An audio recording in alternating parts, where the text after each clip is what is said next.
అయిన రాజకీయ నేతలు దశాబ్దాలుగా వేళ్ళునుకుపోయిన బలమైన పునాదులు కలిగిన పార్టీలు వర్టికల్గా అంటే నిట్ట నిలువున చీలిపోతున్నాయి.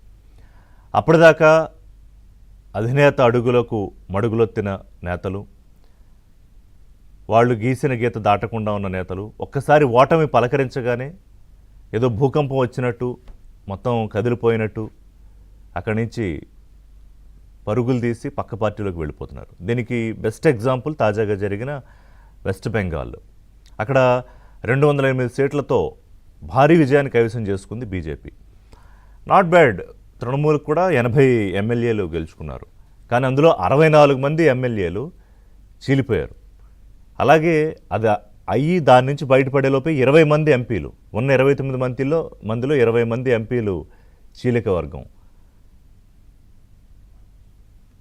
నాలుగోసారి గెలిస్తే వెస్ట్ బెంగాల్ నుంచి ఢిల్లీ వెళ్ళి చక్రం తిప్పాలనుకున్న మమతా బెనర్జీకి ఇప్పుడు అక్కడ రాష్ట్రంలో పార్టీ కాపాడుకోవడమే కష్టమైపోయింది. ఎనివే తను కూడా స్వయాన ఓడిపోయారు. అంటే ఎందుకు ఈ రకమైన పరిస్థితి? బెంగాల్లోనే కాదు, మహారాష్ట్ర రాజకీయంగా కాకలు తీరిన చాలా బలమైన పార్టీ శివసేన. సరే, గతంలోనే ఆ శివసేన పార్టీలో చీలికొచ్చింది. ఉద్ధవ్ ఠాక్రే వర్గం నుంచి షిండే వర్గం చీలిపోయింది, బీజేపీతో కలిసి అధికారంలో ఉంది. మళ్ళీ ఇప్పుడు ఎన్నికలు రాబోతున్నాయి. మొన్న జరిగిన ఎన్నికల్లో ఈసారి బీజేపీ నుంచే ముఖ్యమంత్రి ఉన్నారు. కానీ ఎంపీలు మాత్రం ఆ విధేయ వర్గం వెళ్ళిపోలేదు. కానీ ఇప్పుడు 6 ఎంపీలు డుమ్మా కొట్టారు. వాళ్ళు కూడా వెళ్ళిపోతారు. ముందు డుమ్మా కొట్టడం అంటే ఇట్స్ ఎన్ ఇండికేషన్. సరే, వాళ్ళ మీద కంప్లైంట్లు, అనర్హతలు ఇవన్నీ పార్టీలు ఎప్పుడు చేసే ప్రక్రియ. బెంగాల్లో అయితే పెద్ద పోరాటమే చేస్తున్నారు మమతా బెనర్జీ. అభిషేక్ బెనర్జీ రూపంలో పోరాటం జరుగుతోంది, అతని మీదే దాడులు జరుగుతున్న పరిస్థితి. సో శివసేనలో ఇటు ఉద్ధవ్ వర్గం ఎంపీలు, మహారాష్ట్రలోనే మరో కీలకమైన రాజకీయ ఉద్దండ నేత శరద్ పవార్, ఆయన పార్టీ నుంచి ఇంతకుముందు సేమ్ శివసేనలాగే ఒక చీలిక వర్గం అజిత్ పవార్ గ్రూప్ విడిపోయింది, బీజేపీతో కలిసి అధికారం. ఆయన డిప్యూటీ సీఎం.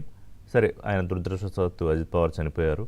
ఇప్పుడు అందులో ఆయనకున్న 8 మంది ఎంపీల్లో శరద్ పవార్ వర్గం నుంచి మళ్ళీ 8 మంది 5 ఎంపీలు ఇటు అజిత్ పవార్ వర్గంతో మంతనాలు జరుపుతున్నారు.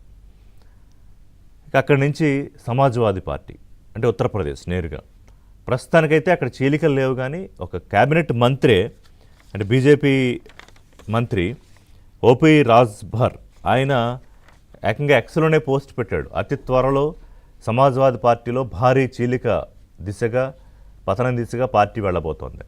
కొన్ని రిపోర్ట్స్ ప్రకారం దాదాపు 20-21 మంది ఎంపీలు వెళ్ళిపోబోతున్నారు అని. అంటే ఏంటి, ఒక్కొక్క రాష్ట్రంలో ఎందుకు ఈ రకమైన పరిస్థితి కనిపిస్తోంది?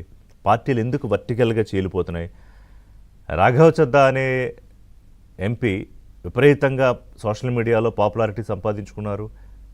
అనేక సోషల్ ఇష్యూస్ మీద ఆయన మాట్లాడడం మొదలుపెట్టారు, సభలో మాట్లాడడం మొదలుపెట్టారు. All of a sudden on fine day ఆయన చక్రం తిప్పేశారు. ఆయనతో పాటు ఇంకొక 6 ఎంపీలు తీసుకుని బీజేపీలో విలీనం అయిపోయారు. ఇక్కడ ఇంకొకటి ఏంటంటే ఈ డిఫెక్షన్, అంటే ఒక పార్టీలో గెలిచి ఇంకొక పార్టీలోకి వెళ్ళేటప్పుడు వాళ్ళ మీద అనర్హత వేటు పడుతుంది పదవికి రాజీనామా చేయకుండా వెళ్తే.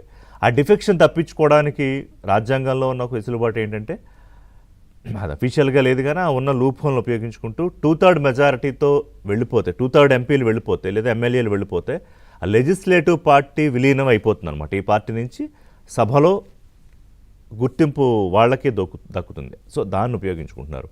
అది వెస్ట్ బెంగాల్లో తృణమూలు, ఇక్కడ శివసేన, ఆప్, తర్వాత ఎన్సీపీ, రేపు జరిగితే సమాజ్వాదీ. సో ఈ విచ్ఛిన్న రాజకీయం అక్కడితో ఆగిపోయిందా? ఉత్తరాది నుంచి దక్షిణాదికి పాగుతోందా? ఎస్. టీవీకే పార్టీ విజయ్ గెలిచిన తర్వాత ఆ బల పరీక్ష నిరూపణకు సంబంధించి దాంట్లో 25 మంది ఏఐడిఎంకే అంటే అన్నా డిఎంకే ఎమ్మెల్యేలు సభలో విజయ్కి అనుకూలంగా ఓటేశారు. అంటే అక్కడ కూడా ఒక వర్టికల్ చీలిక వచ్చింది. సరే, ఇప్పుడు అసలు అన్నా డిఎంకే మాదే అని కోర్టులో కేసులు, పోరాటాలు. అంటే ఈ చీలిపోయిన వర్గం ఏం చేస్తారంటే మెజారిటీ చీలిక తీసుకొచ్చేసి అసలు పార్టీయే మాది, ముందు లెజిస్లేటివ్ పార్టీ క్లెయిమ్ చేసుకుంటారు, తర్వాత ఒరిజినల్ పొలిటికల్ పార్టీ క్లెయిమ్ చేసుకుంటారు. ఇవాళ బెంగాల్లో రితుప్రతా బెనర్జీ, ఇప్పుడు ఎవరైతే ఎల్పీ లీడర్గా ఎన్నుకున్నారో వాళ్ళందరూ, రితుప్రతా బెనర్జీ అతను అసలు పార్టీనే క్లెయిమ్ చేసుకునే పరిస్థితిలో ఉన్నాడు. ఇవన్నీ కూడా బీజేపీ వ్యతిరేక పార్టీలు ఇండీ బ్లాక్లో ప్రత్యక్షంగానో పరోక్షంగానో సపోర్ట్గా ఉన్న పార్టీలు. సో ఈ పార్టీలోనే ఎందుకు ఇలా జరుగుతోంది, అది వాళ్ళ ప్రధానంగా దేశవ్యాప్తంగా జరుగుతున్న చర్చ. సరే, ఇక దక్షిణాదిలో ప్రస్తుతానికి ఇలాంటి పరిస్థితి లేదు. కానీ కర్ణాటకలో తాజాగా జరిగిన ముఖ్యమంత్రి మార్పు, నాయకత్వ మార్పు తర్వాత కొంత ఊహాగానాలు గుసగుసలు వినిపించాయి. సిద్ధరామయ్య వర్గం బీజేపీలో వెళ్ళిపోతారు, లేకపోతే చీలిపోతారు, ఎట్లా కొంత వినిపించినా ప్రస్తుతానికైతే సద్దుమణిగింది. రేపు ఏదైనా జరగచ్చు, ఇంకా ఎన్నికల నాటికి టైం ఉంది కాబట్టి. ఎందుకంటే తెలంగాణ ఎన్నికలు, కర్ణాటక ఎన్నికలు ఒకసారి జరుగుతాయి. 2028 మొదటి క్వార్టర్లో కర్ణాటక, చివరి క్వార్టర్లో తెలంగాణ. సో ఆపు నుంచి మొదలయ్యి సమాజ్వాదీ దాకా జరుగుతున్న ఈ ప్రయాణం వెనక, ఈ చీలిక రాజకీయం వెనక బీజేపీ వైపు ఎందుకు వేళ్ళు చూపిస్తున్నారు?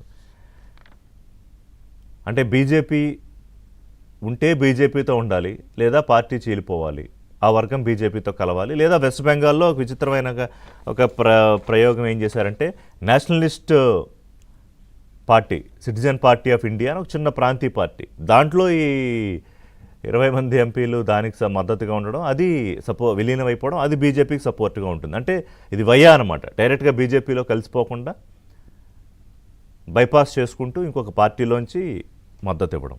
సో ఇది ఫెడరల్ వ్యవస్థను మార్చే వ్యూహంలో భాగమని, లేకపోతే డబ్బులు ఇచ్చేసుకుంటున్నారని ఇప్పుడు సంజయ్ రావత్ శివసేన ఎంపీ 15 కోట్లు ఇస్తున్నారు ఒక్క ఎంపీకి, మళ్ళీ ఆపరేషన్ అయిపోయి ఇంకో 7 కోట్లు ఇస్తారంటే ఏంటి, ఇది ఏమన్నా మార్కెట్లో కొనుక్కోవడమా? 22 కోట్లు పెట్టి ఎంపీలను కొనుక్కుంటున్నారని ఈ అసలైన పార్టీల వాదన.